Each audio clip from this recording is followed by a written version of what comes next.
राघव की कहानी एक ऐसी कहानी है जो हमें याद दिलाती है कि कुछ जगहें सिर्फ दीवारों और छत से नहीं बनती। कुछ जगहों में अतीत की परछाइयां हमेशा के लिए बस जाती हैं। ये परछाइयां वहां इतनी गहराई से समा जाती हैं कि समय भी उन्हें मिटा नहीं पाता। राघव की कहानी ऐसी ही एक जगह की है जहां अकेलेपन और दुख की एको आज भी गूंजती रहती है। राघव एक नया एम्प्लॉई था जिसकी सैलरी अभी तक सेटल नहीं हुई थी। उसका बैंक अकाउंट लगभग खाली था और क्रेडिट कार्ड की लिमिट भी खत्म हो चुकी थी। पिछले 3 दिनों से वो एक सस्ते कमरे की तलाश में था। मुंबई जैसे शहर में डिसेंट रूम मिलना आसान नहीं था, खासकर जब बजट टाइट हो। हर ब्रोकर के पास जो प्रॉपर्टीज थीं, वो या तो उसकी रीच से बाहर थीं या फिर कंडीशन इतनी खराब थी कि रहने लायक नहीं थी। उसने कई जगह देखी थी, लेकिन या तो रेंट ज्यादा था या फिर लोकेशन अच्छी नहीं थी। राघव को याद था कि कैसे वो हर रोज सुबह से शाम तक डिफरेंट एरियाज में घूमता रहता था। उसके पैर दुख रहे थे और मोबाइल का बैटरी भी बार बार डेड हो जाता था। हर रिजेक्शन के साथ उसकी टेंशन बढ़ती जा रही थी। उसे लगता था कि शायद उसे कुछ दिन ऑफिस के रेस्ट रूम में ही रात बितानी पड़े। चौथे दिन एक संकरी गली में उसे एक पुराना 2 मंजिला मकान दिखा। गली में घुसते ही राघव को महसूस हुआ कि यहां कुछ अलग है। यहां एक अजीब सी ठंडक थी, जैसे कि धूप भी यहां पूरी तरह नहीं पहुंचती हो।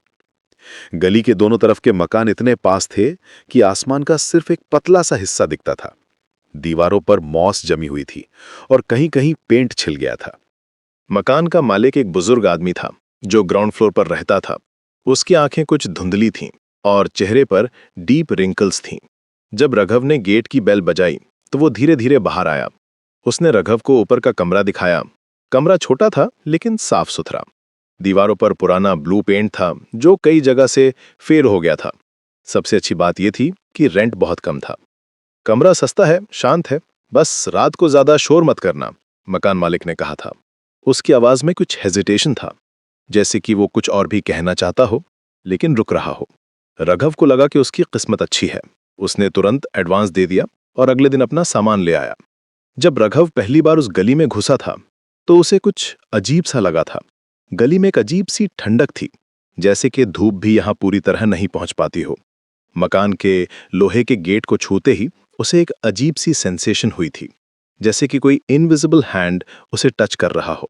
गेट का हैंडल अनयूजुअली ठंडा था, जबकि बाहर धूप निकली हुई थी।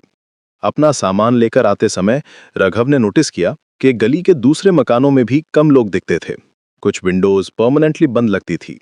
एक दो बार उसे लगा कि कोई कर्टन्स के पीछे से उसे देख रहा है, लेकिन जब वो प्रॉपर्ली देखता तो कुछ नजर नहीं आता। पहली रात जब राघव अपने नए कमरे में सोने गया तो उसे लगा कि कोई उसे देख रहा है। कमरे में सिर्फ एक छोटी खिड़की थी जिससे गली की डिम लाइट आती थी। वो लाइट भी कुछ अजीब तरीके से फ्लिकर करती रहती थी। रात के 2 बजे के करीब उसे एक अजीब सी आवाज सुनाई दी, खुरचने जैसी आवाज, जैसे कोई नाखूनों से दीवार को स्क्रैच कर रहा हो। आवाज रिदमिक की, जैसे कोई डेलिबरेटली पैटर्न बना रहा हो। राघव का दिल तेजी से धड़कने लगा। उसकी ब्रीदिंग हैवी हो गई और पाम्स पर स्वेट आ गया। उसने अपने फोन की फ्लैशलाइट ऑन की और कमरे में चारों तरफ देखा। कुछ नहीं था। दीवारें वैसी ही थीं जैसी दिन में दिखती थीं। चूहे होंगे, उसने खुद को समझाया और वापस सो जाने की कोशिश की, लेकिन उसका दिल अभी भी फास्ट बीट कर रहा था। लेकिन अगली रात फिर वही आवाज आई।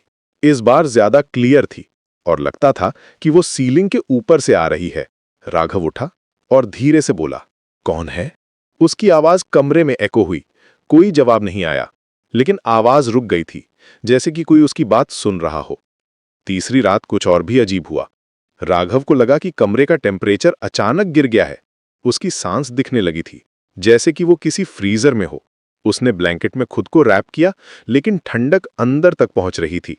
ये सिर्फ फिजिकल कोल्ड नहीं था, ये कुछ और था, एक ऐसी ठंडक जो बोन्स तक पहुंच जाती है।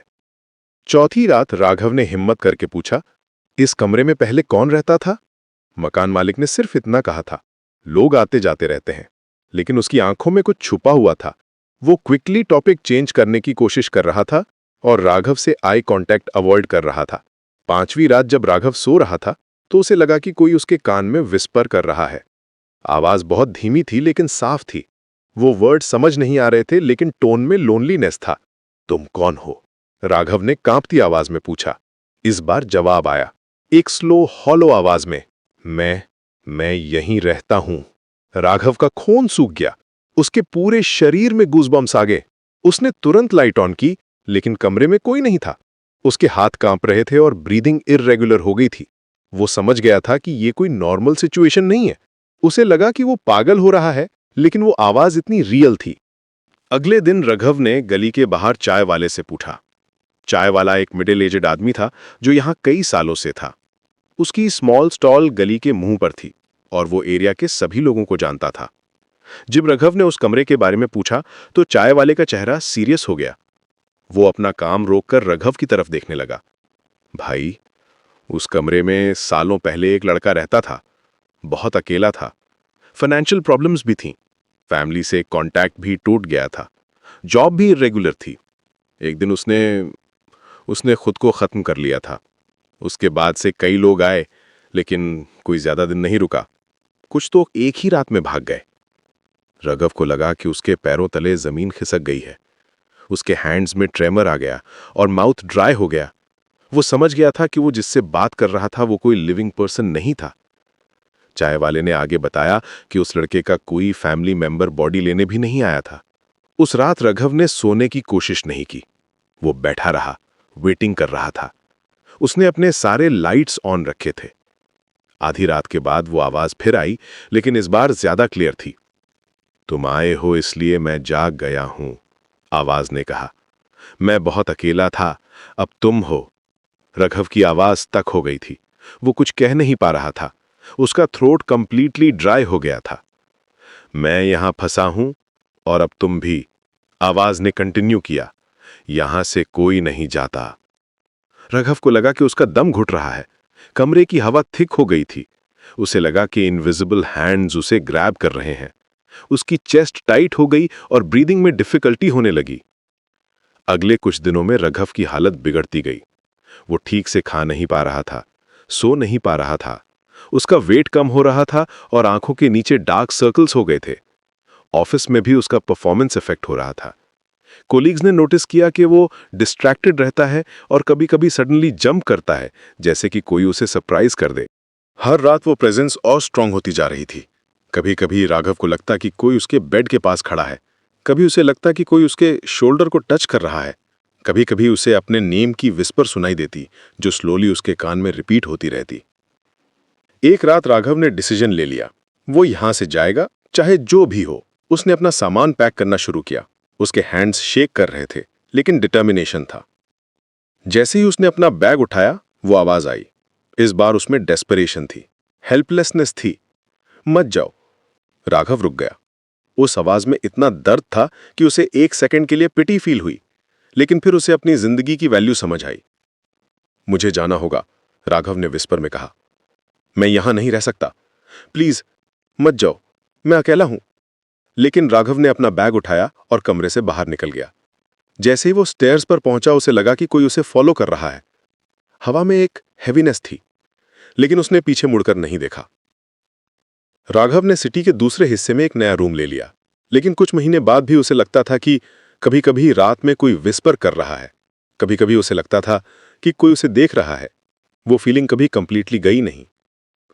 राघव समझ गया था कि कुछ जगहें हमेशा के लिए ऑक्यूपाइड रहती हैं। कुछ रूम्स में पास्ट की परछाइयां हमेशा के लिए बस जाती हैं, और जब कोई नया टेनेंट आता है तो वो परछाइयां अकेली नहीं रहती। वो अपनी लोनलीनेस शेयर करना चाहती हैं। आज भी जब राघव उस गली से गुजरता है तो उसे लगता है कि ऊपर की खिड़की से कोई उसे देख रहा है, और उसे पता है कि वो प्रेजेंस अभी भी वहां है, वेटिंग कर रही है अगले टेनेंट का। कुछ रूम्स सिर्फ रेंट पर नहीं मिलते। कुछ रूम्स की अपनी एक कीमत होती है जो पैसों में नहीं चुकाई जा सकती। वो कीमत इमोशनल होती है, साइकोलॉजिकल होती है, और कभी-कभी वो कीमत इतनी हैवी होती है कि इंसान उसे लाइफ लॉन्ग कैरी करता रहता है।